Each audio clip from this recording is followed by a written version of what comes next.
శ్రీమాత్రే నమః. అమ్మతో ప్రయాణానికి స్వాగతం. అందరికీ కూడా అమ్మవారి ఆశీస్సులు ఎప్పుడు ఉండాలని మనస్ఫూర్తిగా అమ్మను వేడుకుంటూ ఈరోజు అనంగ త్రయోదశి. భార్యాభర్తల మధ్య అనురాగాలను వృద్ధి చేయడంతో పాటుగా దాంపత్య జీవితాన్ని సుఖమయం చేసే అనంగ త్రయోదశి. చైత్రమాసంలో శుక్లపక్ష త్రయోదశిని అనంగ త్రయోదశి అని, మదన త్రయోదశి అని, మన్మథ త్రయోదశి అని, కామదేవ త్రయోదశి అని దీనికి పేర్లున్నాయి. ప్రేమాది దేవత అయినటువంటి కామదేవుడైనటువంటి మన్మధుడి పూజకు కేటాయించినటువంటి పర్వదినం. శాస్త్ర గ్రంథాలలో అనంగ త్రయోదశి గురించి దమనేన అనంగ పూజ అని చెప్పడాన్ని బట్టి ఈరోజు అనంగుడిని లేదా మన్మధుడిని దవనంతో పూజించాలని ఈరోజు మన్మధుడి పూజకు చాలా మంచి రోజని సృష్టమవుతుంది. భార్యాభర్తల మధ్య అనురాగాన్ని పెంపొందింపజేసి దాంపత్య జీవితంలో ఎటువంటి సమస్యలు రాకుండా చేసే వ్రతమే అనంగ త్రయోదశి వ్రతం. ఈ వ్రతాన్ని చైత్రమాసంలో శుక్లపక్ష త్రయోదశి నాడు ఆచరించాలి. అనంగ త్రయోదశి రోజు తెల్లవారుజామునే నిద్రలేచి కాలకృత్యాలు తీర్చుకొని తలస్నానం చేసి నిత్య పూజా విధులను పూర్తి చేసి మన్మధుడిని పూజించాలి. రతి మన్మధులతో పాటు కామ సంహారమూర్తి అయినటువంటి పరమేశ్వరుని కూడా పూజించాలి. మన్మధుడి చిత్రపటాన్ని కానీ మన్మథ సాలగ్రామాన్ని కానీ పసుపుతో చేసినటువంటి ప్రతిమను కానీ మందిరంలో ఉంచి చక్కగా మన్మధుడిని ఆవాహన చేసుకొని వివిధ పుష్పాలతో పాటు సుగంధాలు వెదజల్లేటటువంటి దవనంతో పూజించి నైవేద్యాన్ని సమర్పించాలి. ఈ విధంగా అనంగ త్రయోదశి నాడు మన్మధుడిని పూజించడం వలన దంపతుల జీవితం సుఖమయమవుతుంది. అనంగుడన్నా పుష్పబాణుడన్నా ఇవన్నీ కూడా మన్మధుడి పేర్లే. అయితే ఈ యొక్క కామారి అయినటువంటి మహాదేవుని కూడా పూజించాలి అని అర్థం. మన్మధుడికి పరమేశ్వరుడికి ఉన్నటువంటి సంబంధం వివరించేటటువంటి కథలు మత్స్యపురాణం అలాగే శివపురాణంలో ఎన్నో ఉన్నాయి. మన్మధుడు బ్రహ్మదేవుడి హృదయం నుండి ఆవిర్భవించాడు. మన్మధుడి వాహనం చిలుక. మన్మధుని రూపం అందమైనటువంటి యవనవంతుడిగా ధనస్సు ఎక్కుపెడుతున్నట్టుగా రెక్కలతో ఎగురుతున్నట్లుగా, ఇతని విల్లు చెరుకు గడతోనూ బాణాలు 5 రకాల సువాసనలు వెదజల్లేటటువంటి పూలతోనూ అలంకరింపబడి ఉంటాయి. ఒకనాడు ఋషులు, మునులు, సత్పురుషులు, దేవతలు అందరినీ కూడా ఆనాడు తారకాసురుడు అనేటటువంటి ఒక రాక్షసుడు వేధిస్తూ ఉండేవాడు. బ్రహ్మ ఇచ్చినటువంటి వరాల మూలంగా పరమేశ్వరుని యొక్క కుమారుడు తప్ప అతన్ని మరెవ్వరూ కూడా వధించలేరు. అప్పటికి పరమేశ్వరుడు బ్రహ్మచారిగా తపస్సు చేసుకుంటూ ఉంటాడు. పార్వతి పరమేశ్వరుడు యొక్క బ్రహ్మచర్యాన్ని భంగపరిచి వివాహం చేసుకుంటే వారి పుత్రుడు తారకాసురుని వధిస్తాడని బ్రహ్మదేవుడు సలహా ఇస్తాడు. అలా ఇంద్రుడు ఈ యొక్క బృహత్ కార్యాన్ని మన్మధుడు చేయగలడని చెప్పి పంపిస్తాడు. మన్మధుడు వసంతుని యొక్క సహాయంతో పరమేశ్వరుణ్ణి పూల బాణంతో మేలుకొలుపుతాడు. అందుకు కోపించినటువంటి పరమేశ్వరుడు 3వ కన్ను తెరిచి మన్మధుణ్ణి భస్మం చేస్తాడు. ఈ విధంగా మన్మధుడు విషయం పూర్తిగా అర్థం చేసుకోకుండా దేవతలందరికీ రాజైనటువంటి ఇంద్రుడే వచ్చి స్వయంగా అడుగుతాడు కదా అని చెప్పి రంగంలోకి దిగుతాడు. అప్పటికి పరమేశ్వరుడు యోగనిష్టలో ఉంటాడు. పార్వతీదేవి అక్కడికి సమీపంలో ఉండి పరమేశ్వరుడికి పరిచయాలు చేస్తూ ఉంటుంది. మన్మధుడు పరమేశ్వరుడు ఉన్నటువంటి ప్రదేశానికి వెళ్ళి తన ప్రతాపాన్ని చూపుతాడు. యోగనిష్టలో పరమేశ్వరుడికి మనోవికారం కలుగుతుంది. ఎదురుగా ఉన్నటువంటి పార్వతీదేవిని చూస్తాడు. అయితే అంతలోనే జరిగిందేమిటో తెలుసుకుంటాడు. అలా పరమేశ్వరుడు వెంటనే తన యొక్క యోగనిష్టను చెడగొట్టినందుకు 3వ కంటితో మన్మధుడిని చూస్తాడు. క్షణాల్లో మన్మధుడు భస్మం అవుతాడు. మన్మధుడి భార్య రతీదేవి బోరున విలపిస్తుంది. దేవతలందరూ కూడా మేలుకోరి తన భర్త అలా చేశాడే తప్ప మరొక విధమైనటువంటి తప్పు ఆయన చేయలేదని తనకు మరలా పతిభిక్ష పెట్టమని వేడుకుంటుంది. అందుకు పరమేశ్వరుడు కరుణిస్తాడు. రతీదేవికి మాత్రమే మన్మధుడు ఆనాటి నుండి కనిపిస్తాడని, ఇతరులు ఎవరికీ కూడా మన్మధుడు కనిపించడంటూ పరమేశ్వరుడు చెబుతాడు. ఇక రతీదేవి అంతటి భాగ్యమే తనకు చాలని చెప్పి శివపార్వతులకు నమస్కరిస్తుంది. ఆ తర్వాత మన్మధుడిని పూజిస్తుంది. మన్మధుడిని కాముడు అని అంటారు. రతీదేవి విలాపాన్ని దయతో అర్థం చేసుకున్నటువంటి పరమేశ్వరుడు మరలా ఆమెకు తన భర్త కనిపించేలాగా వరాన్ని ఇచ్చాడు. ఆ విధంగా వరం ప్రసాదించినటువంటి దినమే ఈ యొక్క అనంగ త్రయోదశి. ఆమె పూజలు కూడా చేసింది. అందుకే ఈరోజు వ్రతంలా జరుపుకోవడం ఆనవాయితీగా మారింది. వసంతుని యొక్క ప్రభావం మీద పార్వతిని చేరినటువంటి పరమేశ్వరుడు మదనుని బ్రతికించమని చెప్పి అందులో అతని దోషం లేదని వేడుకుంటుంది. ఆ విధంగా పరమేశ్వరుడు అతని దోషం లేదని చెప్పి తెలుసుకొని అనంగుడు అంటే అంగాలు లేకుండా చేస్తాడు. ఆ విధంగా రతి మన్మధులిద్దరూ కూడా అన్యోన్యతాన్ని, రాగాలున్నటువంటి దంపతులని, అట్టి వారిని పూజించడం వలన భార్యాభర్తల మధ్య అన్యోన్యత, అనురాగాలు వృద్ధి చెందుతాయి. దాంపత్య జీవనం సుఖమవుతుంది. ఇక ఈ చైత్రమాసపు గురువారం నాడు మరొక చక్కని కథ గురించి తెలుసుకుని స్వామివారి అనుగ్రహాన్ని పొందుదాం. మాతాపురం అనే ఒక గ్రామం ఉండేది. అది చాలా ప్రసిద్ధమైనటువంటి నగరం. ఆ నగరంలో విష్ణుదత్తుడు అనే ఒక బ్రాహ్మణుడు ఉండేవాడు. అతను వేదశాస్త్ర పారంగతుడు, మంచి నైష్టికుడు. అలాగే అతని ధర్మపత్ని పేరు సుశీల. ఆమె కూడా పేరుకు తగినటువంటి గొప్ప పతివ్రత. అయితే వారి ఇంటి ఆవరణలో ఒక రావి చెట్టు ఉండేది. దాని మీద ఒక భయంకరమైనటువంటి ఒక రాక్షసుడు నివాసం ఉంటూ ఉండేవాడు. అయితే ఈ విష్ణుదత్తుడు ప్రతిరోజు కూడా అతని యొక్క నిత్య కర్మానుష్ఠానాలన్నీ కూడా పూర్తి చేసుకొని రోజు భోజనం చేసేటటువంటి ముందు భూతబలిని వారి ఇంటి ఆవరణలో ఉన్నటువంటి ఆ రావి చెట్టు కింద సమర్పిస్తూ ఉండేవాడు.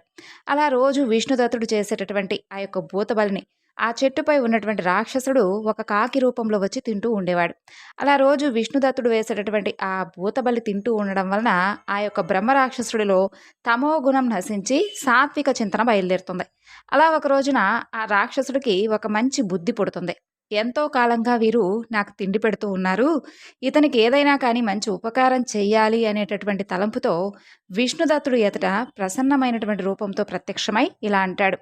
ఓ విప్రవర్య, విష్ణుదత్త, రోజు కూడా నువ్వు పెడుతున్నటువంటి అన్నం తింటున్నాను. నేనెంతో సంతృప్తి చెందాను. నీకేదైనా కానీ ప్రత్యోపకారం చేద్దామని చెప్పి నాకు అనిపిస్తుంది.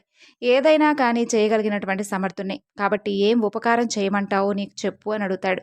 అప్పుడు విష్ణుదత్తుడు ధర్మపత్ని అయినటువంటి సుశీలతో కలిసి ఆలోచించి, ఓ రాక్షసోత్తమా, చాలా కాలంగా మాకు తీరనటువంటి కోరిక ఒకటి ఉండిపోయింది. అదేమిటి అంటే, దత్తాత్రేయ స్వామివారు ఈ యొక్క సహ్యాద్రి పర్వత ప్రాంతంలోనే సంచరిస్తూ ఉంటారని ఎప్పుడూ కూడా వినడమే కానీ వారి దర్శనం అయితే ఎప్పుడు మాకు కాలేదు. కాబట్టి దయచేసి వారిని ఒకసారి చూపిస్తారా అని అడుగుతాడు.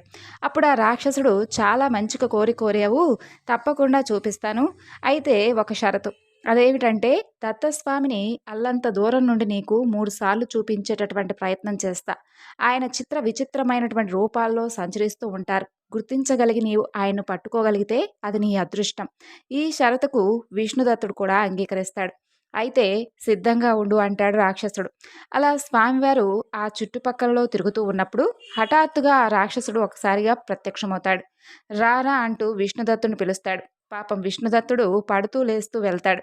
మద్య మాంసాలు విక్రయించేటటువంటి వీధిలో ఉన్మత్త వేషంలో ఒక వ్యక్తి కనిపిస్తాడు. తాగినటువంటి మత్తులో దుమ్ము కొట్టుకొని పోయి పిచ్చివాడి రూపంలో ఉన్నటువంటి ఆ వ్యక్తిని చూపించి, అదిగో అతనే దత్తస్వామి, వెళ్ళి అతన్ని దర్శించుకో అంటూ ఆ రాక్షసుడు అక్కడి నుండి వెళ్ళిపోతాడు. ఇక విష్ణుదత్తుడు అస్సలు నమ్మలేకపోతాడు. ఏమిటి, నా స్వామి ఇంతటి అనాచారుడా అనుకుంటూ, అబ్బే, ఈ రాక్షసుడు ఏమైనా నన్ను ఆట పట్టించడానికి ఈ విధంగా చెప్తున్నాడా ఏమిటి అని అనుకుంటాడు. అలా తనలో తానే ఆ విధంగా అనుకుంటూ ఉండగా ఆ యొక్క ఉన్మత్తుడు అల్లంత దూరం నుండే అదృశ్యమైపోతాడు. అప్పుడు ఆ రాక్షసుడు తిరిగి వస్తూనే, ఏమిటయ్యా ఇంత మందబుద్ధివి నీవు విష్ణుదత్త, నీకు ముందే చెప్పాను కదా స్వామివారు చిత్ర విచిత్రమైనటువంటి రూపాల్లో తిరుగుతూ ఉంటాడని. దాని గురించి నువ్వు పూర్తిగా మర్చిపోయావా ఏమిటి? స్వామివారిని చూపించినా కూడా కనీసం స్వామివారి దగ్గరికి వెళ్ళలేకపోయావు.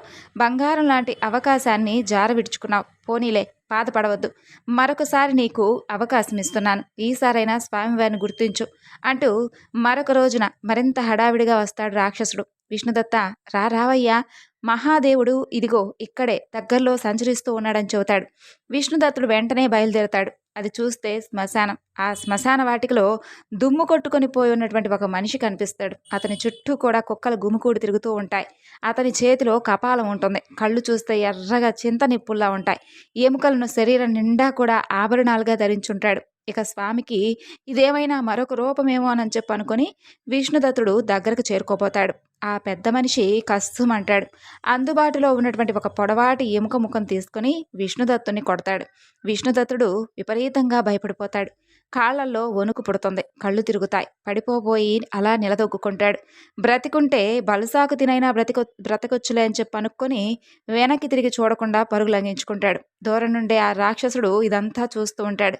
ఇక రాక్షసుడు, అయ్యో, ఈ వెర్రిబాపనుడు ఈసారి కూడా అవకాశం పోగొట్టుకున్నాడే, దైవం అనుకూలించకపోతే దైవ దర్శనం కాదేమో అనుకుంటూ విష్ణుదత్తుడు సిగ్గుపడుతూ ఇంటికి చేరుకుంటాడు. అలా ఇంకొక రోజున ఆ రాక్షసుడు విష్ణుదత్తుని పిలిచి, నీకు దత్తస్వామిని 3 సార్లు చూపిస్తానని చెప్పాను కదా, మరి ఇది ఆఖరి ప్రయత్నం, నాతో పాటు రా, తీసుకుని వెళ్తాను అంటాడు. సుశీలమ్మ కూడా భర్తకు బాగా ధైర్యం చెబుతుంది. ఏమైనా సరే ఈసారి విజయం సాధించి తీరాలి, స్వామివారిని తప్పకుండా దర్శించే తీరాలని చెప్పి గట్టిగా చెప్పి పంపిస్తుంది. ఇక విష్ణుదత్తుడు కూడా దృఢంగా సంకల్పించుకుంటాడు. 3వ మారు కూడా భయపడి వెనుతిరిగితే ఈ సృష్టిలో నాకన్నా దౌర్భాగ్యుడు ఇంకొకడు ఉంటాడా, ఉండడేమో అనుకుంటాడు. ఏదేమైనా కానీ ఈసారి ధైర్యం చేయవలసిందే. స్వామి రూపం ఎంత భయంకరంగా ఉండని, జుగుప్సాకరంగా ఉండని, నన్ను తిట్టని కొట్టని, ఈసారి మాత్రం స్వామి పాదాలను వదలను అని ఆలోచించుకుంటూ ఆ రాక్షసుడు వెంట వెళ్తాడు. ఇక గ్రామం దాటుతారు ఇద్దరు కూడా. వెలివాడ చేరుకుంటారు. అల్లంత దూరాన ఒక వికృతాకారుడు కనిపిస్తాడు. చచ్చిపోయినటువంటి గాడిద శరీరం నుండి మాంసం ముద్దలు పెకిలించి కాకులకు, గద్దలకు, కుక్కలకు, నక్కలకు విందులు పంచుతూ ఉంటాడు ఆ వ్యక్తి. బ్రాహ్మణోత్తమా, అదిగో అతనే దత్తుడు. త్వరగా వెళ్ళు. వెళ్ళి అతని కాళ్ళ మీద పడని చెప్పి మెల్లగా అక్కడి నుండి రాక్షసుడు జారుకుంటాడు. విష్ణుదత్తుడు సర్వశక్తులు కూడగట్టుకుంటాడు. ధైర్యం తెచ్చుకుంటాడు. గబగబా వెళ్ళి ఆ యొక్క వికృతాకారుడి కాళ్ళ మీద పడతాడు. 2 పాదాలు 2 చేతులతో గట్టిగా పట్టుకుంటాడు. కళ్ళు మూసుకొని ఆయన ఎంత విదిలించినా కూడా విడిచిపెట్టడం లేదు. మాంసం ముద్దతో వీపు మీద ఎంత బాదినా అతని మాత్రం పట్టు సడలించుకోలేక అలా కాళ్ళ మీద పడి ఉంటాడు. తన శరీరంపై గాడిద మాంసం గుట్టల్లాగా పడి ఉంటుంది. అయినా అసహించుకోలేదు. అలా పాదాలు పట్టుకొని సాష్టాంగ పడ్డవాడు పడ్డట్టే ఉంటాడు. ఓరి మూఢుడా, నన్నెందుకురా వేడిపించుకొని తింటున్నావు? నిన్ను చంపేస్తాను, నీకు అసలు నాతో ఏమిటి పని అని చెప్పి ఆ యొక్క వికృతాకారుడు కర్ణ కఠోరంగా గద్దిస్తూ ఉంటాడు. అయినప్పటికీ తన పనిని ఎలాగైనా సాధించుకోవాలనేటటువంటి పట్టుదలతో విష్ణుదత్తుడు అతని పాదాలు విడిచిపెట్టలేదు. అప్పటికి స్వామివారు ప్రసన్నుడవుతాడు. వికృతాకారం విడిచిపెడతాడు. మృదువుగా శ్రావ్యంగా ఇలా అంటాడు, విష్ణుదత్త, ఈ వికృతాకారుడితో నీకేమిటయ్యా పని? నా కోసం 3 సార్లు వచ్చావు అంటాడు. ఆ స్వరంలో వినిపించినటువంటి మాధుర్యం విష్ణుదత్తుణ్ణి పులకింపజేస్తుంది. వీపు మీద మాంసం ముద్ద బరువు ఎవరో తీసేసినట్లుగా అవుతుంది. పట్టుకున్నటువంటి కాళ్ళు నేల రమణీయంగా మారిపోతాయి. అలా విష్ణుదత్తుడు మెల్లగా కళ్ళు తెరుస్తాడు. ఆ పాదాల మీద చక్కగా పట్టు పీతాంబరపు ఎర్రంచు వేలాడుతూ కనిపిస్తుంది. తరువాత కళ్ళకి అద్దుకుంటాడు కాళ్ళను. తరువాత నల్ల కలవల్లాంటి పాద పద్మాలు తన చేతుల్లో ఉంటాయి. ఆ పాదాలపై శిరస్సు ఆంచి గబగబా 3 సార్లు కళ్ళకద్దుకుంటాడు. లేచి నిలబడతాడు. చిరునవ్వులు చిందిస్తూ ప్రసన్న ముఖారవిందంతో పర్ణశాల ముందు గున్నమావి చెట్టు నీడన తిన్నె మీద త్రిమూర్తి స్వరూపుడు, దివ్యాభరణ దివ్యాంబరాలు ధరించినవాడు, తులసీదల ధామ విరాజితుడు, పుష్పమాలికా సమలాంకృతుడు, పారిజాత పరిమళాలు వెదజల్లుతూ దర్శనమిస్తాడు. కనుచూపు మేరలో ఎక్కడా కూడా వెలివాడుండదు. మాంసపు ముద్దలుండవు. కంటికి ఇంపు గొలిపేటటువంటి పచ్చని ఆశ్రమ వాతావరణం, పర్ణశాలలు, కుటీరాలు, చక్కగా శుచి అయి శాంతుడై ఆసీనుడై ఉన్నటువంటి దత్తస్వామి వారికి మరలా మరలా సాష్టాంగ దండ ప్రణామాలు చేసి ఆనంద బాష్పాలతో దోసిలి యొగ్గి ఆనంద బాష్పములతో నిండినటువంటి కళ్ళను తుడుచుకొని గద్గదమైనటువంటి స్వరంతో ఇలా అంటాడు, మహేషా, ఈ జగతీతలంలో నేను ధన్యుణ్ణి. నన్ను కన్న తల్లిదండ్రులు ధన్యులు. యోగి వంద్య పదారవిందుడైనటువంటి నీ దర్శన భాగ్యం నాకు కలిగింది స్వామి అనుకుంటూ మరొకసారి పాదాల మీద పడతాడు. విష్ణుదత్త, నాతో అసలు నీకేమిటయ్యా పని? ఇంతకీ చెప్పలేదు అంటాడు దత్తాత్రేయుడు. అప్పటికి తేరుకున్నటువంటి విష్ణుదత్తుడికి భార్య సుశీల చెప్పినటువంటి మాటలు గుర్తుకొస్తాయి. స్వామి, ఈరోజు మా తండ్రి గారి ఆబ్దికం. తమరిని భోక్తగా నియంత్రించుకుంటున్నాను. తమరు తప్పకుండా మా ఇంటికి రావాలంటాడు. విష్ణుదత్తుడి అభ్యర్థనను స్వామి అంగీకరిస్తాడు. తప్పక వస్తానంటాడు. నువ్వు ముందు నడు, కాసేపట్లో స్నానం సంధ్య ముగించుకొని నీ వెనకే ఇంటికి వస్తానని చెప్తాడు. నీ ప్రయత్నం సఫలమైంది కదా, ఇక పద అంటాడు దత్తస్వామి. విష్ణుదత్తుడు పరుగు పరుగున ఇంటికి చేరుకుంటాడు. పట్టరాని ఆనందంతో చక్కగా సుశీలమ్మకు జరిగిందంతా పూసగుచ్చినట్లుగా వివరిస్తాడు. శ్రాద్ధ విధికి వంట సిద్ధం చేయమని చూతాడు. ఆవిడ కూడా చాలా సంబరపడిపోతుంది. స్నానం చేస్తుంది. తడిగుడ్డలతో దత్తినపు వంటలో మునిగిపోతుంది. విష్ణుదత్తుడు స్నానం చేసి మిగతా సామాగ్రి అంతా సిద్ధం చేస్తుంటాడు. సరిగ్గా వంట అవుతుంది. దత్తస్వామి గుమ్మంలో ప్రత్యక్షమవుతాడు. విష్ణుదత్తుడు భక్తి శ్రద్ధలతో ఎదురు వెళ్ళి ఆర్ఘ్యపాద్యాలు ఇచ్చి లోపలికి తీసుకొస్తాడు. మడిబట్టలు కట్టుకుని పీట మీద కూర్చుంటాడు. సుశీల అరిటాకులు అందిస్తుంది. సాధ్వి, నా సహపంక్తికి మిగతా 2 ఏరి నాలాంటి వారిని ఎవరిని పిలిచావు అంటూ కుశలం అడుగుతున్నట్లుగా ప్రశ్నిస్తాడు స్వామి. అప్పటికి గాని గుర్తుకు రాలేదు మిగతా 2 పిలవలేదే అని. అప్పుడు ఏం చేయాలో అర్థం కాక వెంటనే గబగబా గాబరపడకుండా గంభీరంగా సమాధానం చెబుతుంది సుశీల. దేవదేవా, దత్త, నీతో సమానుడైనటువంటి భోక్త ఉన్నాడు స్వామి, వస్తున్నాడంటూ వంటింటిలో నుండి పెరట్లోకి వస్తుంది. ఆకాశంలో నడినెత్తిన సూర్యుడు దగదగలాడుతూ కనిపిస్తాడు. సుశీల సూర్యుడికి నమస్కరించి, సూర్యదేవా, జగదేక బంధు, సర్వాత్మక, సర్వదీ సాక్షి, నమో నమః. రవిప్రభు, అచేతనమైనటువంటి ఈ సమస్త విశ్వాన్ని నీ చేతులతో సచేతనం చేస్తున్నావు. సర్వద్రష్టవు, సర్వాత్మకుడవు, పరాత్పరుడవు అయినటువంటి నిన్ను నేను ప్రత్యక్షంగా పిలవవలసింది ఏముంది స్వామి? మాయాశక్తి సంపన్నుడవైనటువంటి నీవు ఈ వివిధ వికార భూతజాలంలోకి అంతరాత్మగా ప్రవేశించి అంతరాలోచనలకు బహిశ్చేష్టలకు ఏకైక సాక్షిగా వెలుగొందుతూ ఉన్నావు కదా అంటూ ఆ ప్రార్థనను సూర్యుడు మన్నించి ఆ అంబర విహారి సంబరపడిపోతాడు. సౌమ్యుడై ఒక విప్ర రూపంలో దర్శనమిస్తాడు. సాధ్వి, ఏమిటి ఆజ్ఞ అంటాడు. ఆబ్దికంలో 2వ భోక్తగా కూర్చోవాలి నాయనా అంటుంది. సరేనంటాడు సూర్యభగవానుడు. లోపలికి వచ్చి విష్ణుదత్తుడి నుండి ఆర్ఘ్యపాద్యాదులు అందుకొని 2వ పీట మీద కూర్చుంటాడు. అరిటాకు పరుస్తాడు విష్ణుదత్తుడు. సాధ్వి, విశ్వదేవస్థానంలో మేమిద్దరం కుదిరాం, బావుంది. మరి పితృదేవస్థానంలో కూర్చోడానికి మాకు సాటి మనిషి ఏడి అంటాడు దత్తస్వామి చిరునవ్వులు చిందిస్తూ. స్వామి, తొందరపడకండి, ఇదిగో ఇప్పుడే వస్తానంటూ సుశీల తమ నిరతాగ్నిశాలలోకి వెళ్తుంది. ఇలవేల్పోయినటువంటి అగ్నిదేవుని ప్రార్థిస్తుంది. సర్వశుచి, సర్వభక్షక, లే, మరొక రూపాన్ని ధరించు, త్వరగా రా. శ్రాద్ధభోక్తగా వచ్చి కూర్చున్నటువంటి దత్తస్వామి నీకోసం ఎదురుచూస్తూ ఉన్నాడు. తమకు సాటి వచ్చే మూడో వాడివి నీవేనని నేను భావిస్తున్నాను. లే, లేచిరా, సురోత్తమ, వైశ్వానర, హవిర్భుజ, అగ్నిముఖావై, దేవా, రా అంటూ పిలుస్తుంది.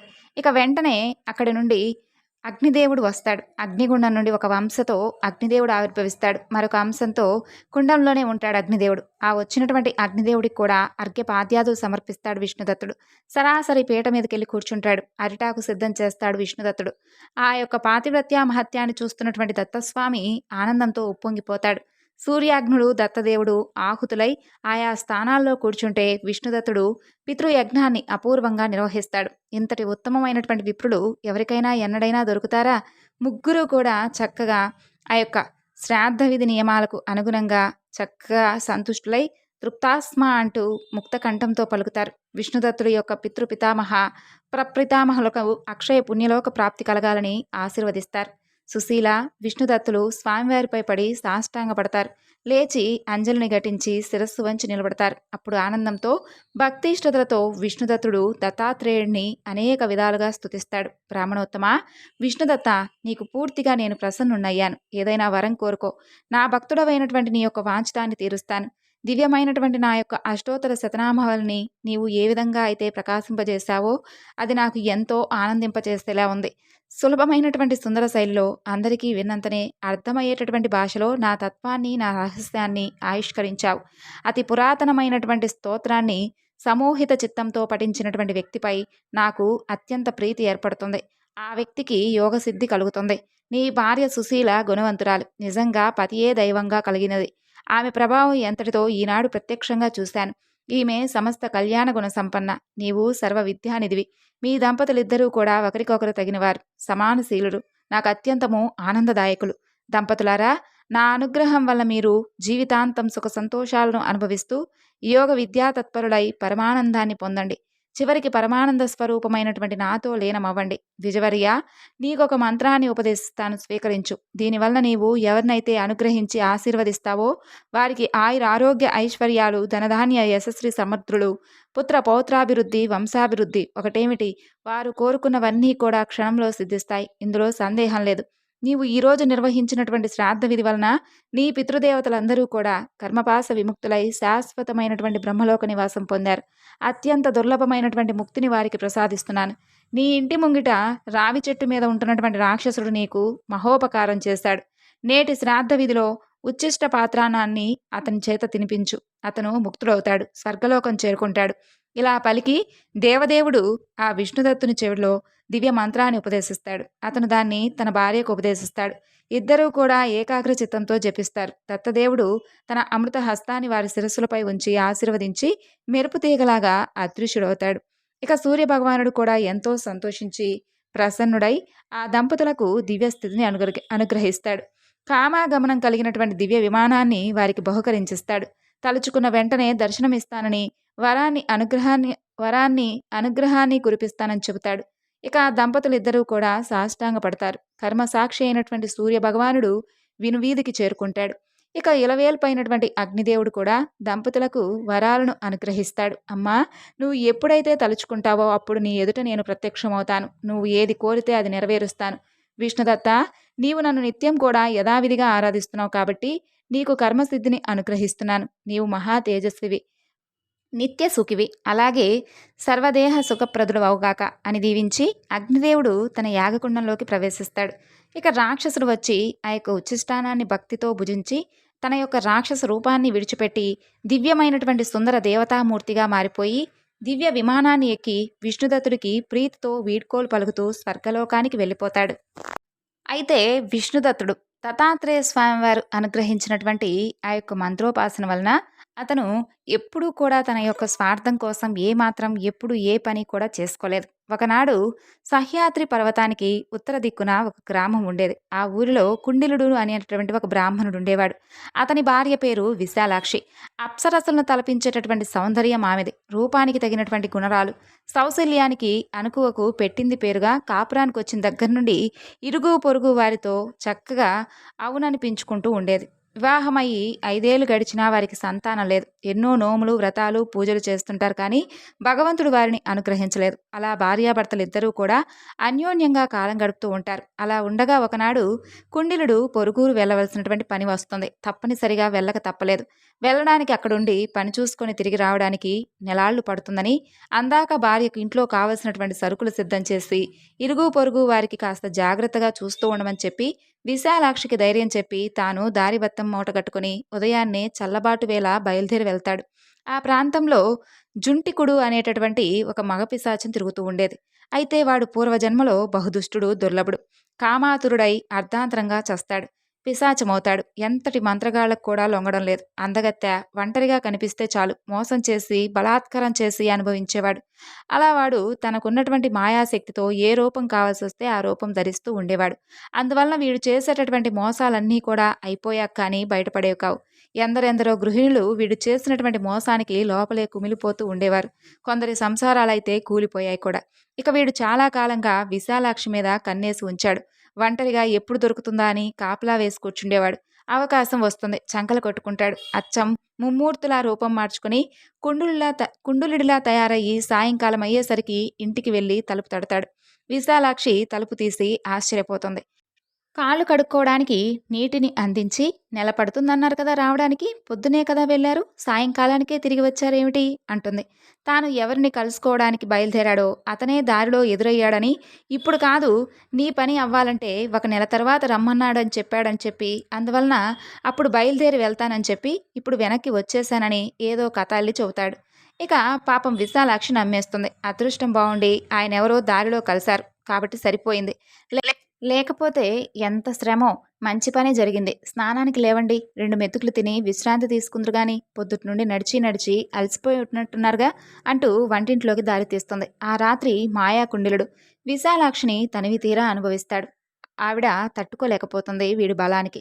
ఇక భోగ సామర్థ్యానికి, అతి కామం వలన, వివిధ లక్షణాలు వికారాల వలన విశాలాక్షికి ఏదో అనుమానం కలుగుతుంది. తన భర్త కాదు అని ఆమె మనసుకు తెలుస్తుంది. కానీ రూపం చూస్తే ముమ్మూర్తులా అతనే. ఎవరికి చెబితే నమ్ముతారు? తనలో తానే కుమిలిపోతూ ఉంటుంది. వాడు మాత్రం రాత్రనక పగలనక కామంతో విజృంభిస్తూ ఉంటాడు. ఏ పని మీద బయటకు కూడా వెళ్ళడం లేదు. విశాలాక్షిని వెళ్ళనివ్వడం లేదు. విశాలాక్షి అన్ని విధాలా నలిగిపోతూ ఉంటుంది. రోజురోజుకి ఆమె శరీరం కృంగి కృషించిపోతూ ఉంటుంది. నెల అయ్యేసరికి ఎండు కట్టిలా అయిపోతుంది. అదే రోజు సాయంకాలానికి కుండిలుడు తిరిగి వస్తాడు. చిక్కి శల్యమై గుమ్మంలో నిలబడినటువంటి విశాలాక్షిని గుర్తుపట్టలేకపోతాడు. విశాలాక్షి మాత్రం భర్తను గుర్తుపడుతుంది. ఆమెకు ఒక్కపెట్టిన దుఃఖం పొంగుకొస్తుంది. గుమ్మంలోనే కుప్ప కూలుతుంది. కుండిలుడు త్వరగా సమీపిస్తాడు. అయ్యో అయ్యో అంటూ ఆవిడ్ని లేపడానికి ప్రయత్నిస్తాడు. అతనికి ఏం చెప్పాలో పాలుపోవడం లేదు. అర్ఘ్యపాద్యాదులతో ఎదురొస్తుంది. స్వాగతం పలుకుతుంది. అనుకున్నటువంటి భార్య ఒక్క నెలలో ఇంతగా కృషించి ఇలా చిక్కి శల్యమై నన్ను చూస్తూనే కుప్పకూలిపోవడం ఏమిటి? కాసిని మంచినీళ్లు తెచ్చి చల్లుదామని చెప్పి అనుకుంటాడు. లోపలికి వెళ్ళబోతాడు. అంతలో ఇంట్లో మాయా కుండిలుడు బయటకు వస్తాడు. నువ్వెవరంటే నువ్వెవరు? నువ్వు మాయగాడివంటే నువ్వు మాయగాడివి, నువ్వు మోసగాడివంటే నువ్వు మోసగాడివి అని ఇద్దరు అనుకుంటారు. ఇద్దరూ కూడా వాగ్వాదంతో అరుచుకుంటూ ఉంటారు. ఇరుగు పొరుగు అందరూ పోగవుతారు. ఎవరు నిజమైనటువంటి కుండులుడో ఎవరూ కూడా గుర్తుపట్టలేకపోతారు. అంతలో విశాలాక్షికి స్పృహ వస్తుంది. తల పట్టుకుని కూర్చుని ఏడుస్తూ ఉంటుంది తప్ప ఆమె కూడా గుర్తుపట్టలేకపోతుంది. ఇద్దరూ ఒకే చోట ఉండేసరికి ఎవరు కుండిలుడో ఎవరు మాయా కుండిలుడో గుర్తుపట్టలేకపోతుంది. తన సోదరుడు, తల్లిదండ్రులు, ఇంకా బంధువర్గం అందరినీ కూడా చుట్టుపక్కల గ్రామాల నుండి రప్పిస్తుంది. అందరూ వస్తారు. ఏ ఒక్కరు ఎవరూ కూడా ఎవరు కుండిలుడో పోల్చుకోలేకపోతారు, తేల్చుకోలేకపోతారు. అంతలో గుంపు నుండి ఎవరో అంటారు, ఇలాంటి ధర్మ సంకటాల్లో విష్ణుదత్తుణ్ణి శరణ వేడుకోవడం తప్ప ఇక ఏ కర్తవ్యం మనకు స్ఫురించదు. ఆయనైతే క్షణంలో తేల్చేస్తారు ఈ జటిల సమస్యనంటూ పెద్దగా అరుస్తాడు. అందరూ కూడా అవునంటే అవుననుకుంటారు. సత్యకుండిలుడు, మాయాకుండిలుడు కూడా ఒప్పుకుంటారు. పదండి అంటే పదండి అంటూ అందరూ త్వరగా నడుచుకుంటూ విష్ణుదత్తుడు ఇంటికి చేరుకుంటారు. నమస్కరిస్తారు. సమస్య ఏమిటో ఆయనకు వివరిస్తారు. విశాలాక్షి భోరున విలపిస్తూ విష్ణుదత్తుని పాదాల మీద పడుతుంది. విష్ణుదత్తుడు ఓదార్చి ఆమెకు ధైర్యం చూతాడు. ఇద్దరూ కూడా కుండిలుల వైపుకు తిరిగి చూస్తారు. ఎవరు మాయగాడో తెలిసిపోతుంది విష్ణుదత్తుడికి. అయితే దాన్ని జనం నమ్మే విధంగా ఆధారాలతో సహా నిరూపించాలి కాబట్టి మహిమ చూపించి నిరూపిస్తే పిశాచ మాయకు దీనికి జనం దృష్టిలో తేడా ఉండదు. కాబట్టి మానుషమైనటువంటి ఉపాయంతోనే ఈ చిక్కు సమస్యను విడదీయాలనుకుంటాడు. ఆలోచించుకొని ఒక నిశ్చయానికి వస్తాడు. మిత్రులారా, వీళ్ళిద్దరూ కూడా శీలం, రూపం, వయస్సు, స్వరం, వర్ణం, చక్కగా నామం, గోత్రం, చేష్టలు అన్నీ కూడా ఒకటిగానే ఉన్నాయి. వీరిలో ఎవరు సత్యకుండిలుడో మన ముందున్నటువంటి సమస్య ఏమిటనేది మనకే అర్థం కావడం లేదు. మీరందరూ కూడా అంగీకరిస్తే వీళ్ళిద్దరికీ కొన్ని పరీక్షలు పెడతాను. మీరంతా కూడా సాక్షులుగా ఉండండి. ఎవరేమిటో ఇప్పుడే తెలుస్తానంటాడు విష్ణుదత్తుడు. అందరూ కూడా అంగీకరిస్తారు. వెంటనే ఇద్దరి పాలభాగాల మీద గుర్తింపు కొరకు ఒకరి నొసట కా అని, ఇంకొకరి నొసట గా అని ముద్రలు వేస్తాడు. ముందుగా కా వ్యక్తిని దగ్గరకు పిలిచి గా వ్యక్తిని దూరంగా పంపి మీ ఇంట్లో ఉన్నటువంటి వస్త్రాలు, ధనాలు, ధాన్యాలు, ఆభరణాలు, వస్తువులు, అలాగే విశాలాక్షి వంటిపై ఉన్నటువంటి పుట్టుమచ్చలు, రోగాలు, రోష్టులు, అలవాట్లు అన్నీ జాబితాలాగా చెప్పమంటాడు. వాడు చెబుతూ ఉంటే ఒక వ్యక్తి చేత రాయించి సాక్షుల వద్ద భద్రంగా ఉంచుతాడు. అలాగే గా వ్యక్తిని కూడా పిలిపించి అతనితో కూడా అలాగే చెప్పించి జాబితా రాయించి భద్రపరుస్తాడు.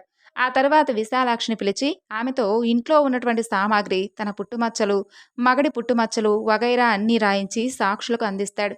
3 జాబితాలను తాను క్షుణ్ణంగా పరిశీలిస్తాడు. ఇక ఒక నిశ్చయానికి వస్తాడు. కానీ ఏమీ చెప్పడం లేదు. చిరునవ్వులు చిందిస్తూ ఇద్దరిని ఒకేసారి దగ్గరకు పిలిచి పంచక్రోశ విశాలమైనటువంటి దివ్యక్షేత్రం ఇది. దీనికి ప్రదక్షిణ చేసి రావాలి. దారిలో ఎన్ని దేవాలయాలున్నాయో, వాటిలో ఏ దేవతామూర్తులు ఉన్నాయో ఆయా మూర్తుల లక్షణాలేమిటో చెప్పాలి. ఎవరు ముందు వచ్చి చెబితే వారు గెలిచినట్లు అని చెప్పి ప్రకటిస్తాడు. ఇద్దరూ వెంటనే బయలుదేరుతారు. గా వ్యక్తి మాత్రం అర్ధగంటలోనే తిరిగొచ్చి అన్ని వివరాలు గడగడా చెబుతాడు. కా వ్యక్తి మాత్రం ఎప్పుడు మధ్యాహ్నానికి అలసి తొలసి తిరిగి వస్తాడు. మెల్లగా అన్నీ చూతాడు. విష్ణుదత్తుడు ఇద్దరిని సమానమైనటువంటి శ్రద్ధతో వారు చెప్పిన మాటలన్నీ వింటాడు. వారు చెప్పింది ఒక వ్యక్తితో అన్నీ రాయిస్తాడు. ఇంకొక పరీక్ష పెడతాడు విష్ణుదత్తుడు. ఈ సహ్యాద్రి పర్వతం మీద ప్రసిద్ధులైనటువంటి సిద్ధయోగులు కొందరున్నారు. వారిని దర్శించి నమస్కరించి వారి గోత్రనామాలు కనుక్కొని రండి. ముందొచ్చి చెప్పిన వారు జయించినట్లు అంటాడు. ఇద్దరూ కూడా పరుగు పరుగున వెళ్తారు. ఇక క్షణకాలంలోనే తిరిగొస్తాడు గా వ్యక్తి. సిద్ధయోగుల గోత్రనామాలన్నీ కూడా వరుసలో ఏకరువు పెడతాడు. అది కూడా జాబితా రాయించి భద్రపరుస్తాడు విష్ణుదత్తుడు. పొద్దుగూకుతుంది. చీకట్లు కమ్ముకుంటాయి. తొలిజాము గడుస్తుంది. అప్పటికి తిరిగి వస్తాడు కా వ్యక్తి రొప్పుతూ రొల్లుతూ. పాపం పడుతూ లేస్తూ వస్తాడు. వస్తూనే విష్ణుదత్తుడి పాదాల మీద పడతాడు. మహానుభావా, నిజం చెబుతున్నాను. కొండ మొత్తం కూడా తిరిగొచ్చాను. ఎంతో పరీక్షగా చూశాను. నా కంటికి ఏ సిద్ధయోగి కనిపించలేదు. ఇంకా నమస్కరించడం ఏమిటి, అలాగే గోత్రనామాలు అడగడం ఏమిటి, కాళ్ళు ఈడ్చుకుంటూ ఎలాగో మీ దగ్గరకు చేరుకున్నాను. ఇక నాకు భయం లేదు. కాసిన్ని మంచినీళ్ళు ఇవ్వండి చాలు అంటాడు. అతనికి అవసరమైనటువంటి ఉపచారాలన్నీ చేయించి విష్ణుదత్తుడు ఈసారి గంభీరంగా కూర్చుంటాడు. ఒక్క నిమిషం కళ్ళు మూసుకొని తెరుస్తాడు. ఇదే చివరి పరీక్ష. మీ శక్తికి, యుక్తికి ఇందులో నెగ్గడమే నెగ్గడం అంటూ సన్నమూతి ఉన్నటువంటి సీసా లాంటి గాజు పాత్రను మూత తీసి అందరి సమక్షంలో మధ్యలో ఉంచుతాడు. ఇందులోకి తటాలను ప్రవేశించి మరలా వెంటనే బయటకు రావాలి. ఇదే చివరి పరీక్ష, ప్రయత్నించండి అంటాడు. విష్ణుదత్తుడి మాట ముగిసేలోపు గా వ్యక్తి సూక్ష్మ రూపం ధరించి గాజు సీసాలోకి ప్రవేశిస్తాడు. విష్ణుదత్తుడప్పుడు మెరుపు వేగంతో బిరడాతో సీసా బిగిస్తాడు. పిశాచమిక బయటకు రాకుండా మంత్రం వేస్తాడు. సాక్షులు, ప్రేక్షకులు అందరూ కూడా హర్షధ్వానాలు చేస్తారు. ఇన్నేళ్లుగా పట్టి పీడిస్తున్నటువంటి పిశాచం పీడ విరగడయిందని అందరూ కూడా హాయిగా ఊపిరి పీల్చుకుంటారు. ఆనందంతో కేరింతలు కొడతారు. సత్యకుండిలుడు, విశాలాక్షి పరస్పరం గాఢంగా కౌగిలించుకుంటారు. విష్ణుదత్తుడికి సాష్టాంగ నమస్కారాలు చేసి ఆశీస్సులు తీసుకుంటారు. అక్కడున్న వారిలో ఒక వ్యక్తి లేచి, మహానుభావా, నువ్వు దివ్యశక్తి సంపన్నుడవని మాకు తెలుసు. కేవలం అలా చూసి సత్యాలను అనుగ్రహించగలవు. మరి 4 పరీక్షలు పెట్టావేమిటి? దయచేసి నా సందేహాన్ని తీర్చు అని అంటాడు. అప్పుడు విష్ణుదత్తుడు, మాన్యులారా, నేను సత్యమైనటువంటి వ్యక్తిని గుర్తించడం కాదు, మీరు కూడా గుర్తించే విధంగా చేయాలి. విశాలాక్షి గుర్తించాలి, విశ్వసించాలి. ఇవి జరగాలంటే పరీక్షలు తప్పదు. అందుకే నేను 3 పరీక్షలు పెట్టాను. ఇంట్లో వస్తువులు చెప్పమంటే యజమానికైనా తడబాటు ఉంటుంది. ఉన్న వాటిలో కొన్నింటిని మర్చిపోవచ్చు, కానీ వాటిని మాత్రం చెప్పలేడు. దొంగ వ్యక్తి అయితే ఊహించి చెబుతాడు కాబట్టి ఉన్నవి లేనివి చెబుతాడు. ఇక ఇల్లాలు చెప్పే జాబితాలో ఉండేటటువంటి పోలిస్తే అసలు రంగు తెలిసిపోతుంది. ఈ పరీక్షలో మనం ఖచ్చితమైనటువంటి నిర్ధారణ చేయలేకపోయినా యజమాని ఆచూకి తెలుసుకోవచ్చు. ఇక రెండో పరీక్షలో క్షేత్రాన్ని అర్ధగంటలో అలుపు సొలుపు లేకుండా తిరిగి వచ్చినటువంటి వ్యక్తి దేవతైనా దెయ్యమైనా అవ్వాలి తప్ప మానవుడు కాడు. కాబట్టి దీంతో దొంగ ఎవరో నిశ్చయమైంది. ఇంకా ఎవరికైనా ఏమైనా అనుమానాలుంటే వాటిని తొలగించుకోవడానికి మూడో పరీక్ష. ఎందుకంటే ఇది సంసారాలకు సంబంధించినటువంటి విషయం కాబట్టి అన్ని విధాలుగా నిర్ధారించుకున్నాకే ఒక నిర్ణయానికి రావాలి. లేదంటే భార్యాభర్తలను విడదీసినటువంటి పాపం, అక్రమ సంబంధాన్ని అంగీకరించినటువంటి పాపం చుట్టుకుంటాయి. అందువలన మూడో పరీక్ష కూడా పెట్టి సంశయం తీర్చుకున్నాం. సిద్ధయోగులు వారంతట వారు అనుగ్రహిస్తే తప్ప ఎవరికీ కనిపించరు. అలాంటిది అందరినీ చూసి వచ్చానని గోత్రనామాలు గబగబా చెప్పాడు. అలవాటు పడినటువంటి అసత్యవాది అన్నమాట. మాయలు మోసాలు చేయగలిగినటువంటి గటుకుడు కాబట్టి పిశాచం ఎవడో ఇప్పుడు తెలిసింది కదా. ఇదే మాట నేను బహిష్కరంగా చెబితే వాడు ఎక్కడికైనా పారిపోవచ్చు, లేదా తిరగబడవచ్చు, ఇంకేదైనా చేయవచ్చు. నేనే గెలుస్తున్నాననే భ్రమలో వాడున్నాడు కాబట్టి అదే ఊహతో వాడిని బంధించాలి. నిజానికి బంధనమే 4వ పరీక్ష. మనం పెట్టినవి 3 పరీక్షలే. ఒక అజ్ఞానానికి కొద్ది కొద్దిగా శాస్త్ర విషయాలు నేర్పుతూ క్రమక్రమంగా అజ్ఞానాన్ని తొలగించి వికాసం కలిగించి ఆ యొక్క అవిద్యను సమూలంగా పోగొట్టి వేదాంత విషయాన్ని అతనిలో ప్రకాశింపజేసినట్లుగా ఈ ప్రక్రియ అంతా కూడా నడిపించాను. ఇది నీతిజ్ఞులు చెప్పినటువంటి మార్గం. దీన్ని అనుసరించి మీ అనుమానాలు తొలగించి తుది నిర్ణయం మీకే తెలిసే విధంగా చేశానంటాడు. అందరూ కూడా సంతోషిస్తారు. విష్ణుదత్తుడికి యథోచితంగా నమస్కరించి ధన్యవాదాలు చెప్పి సెలవు తీసుకుంటారు.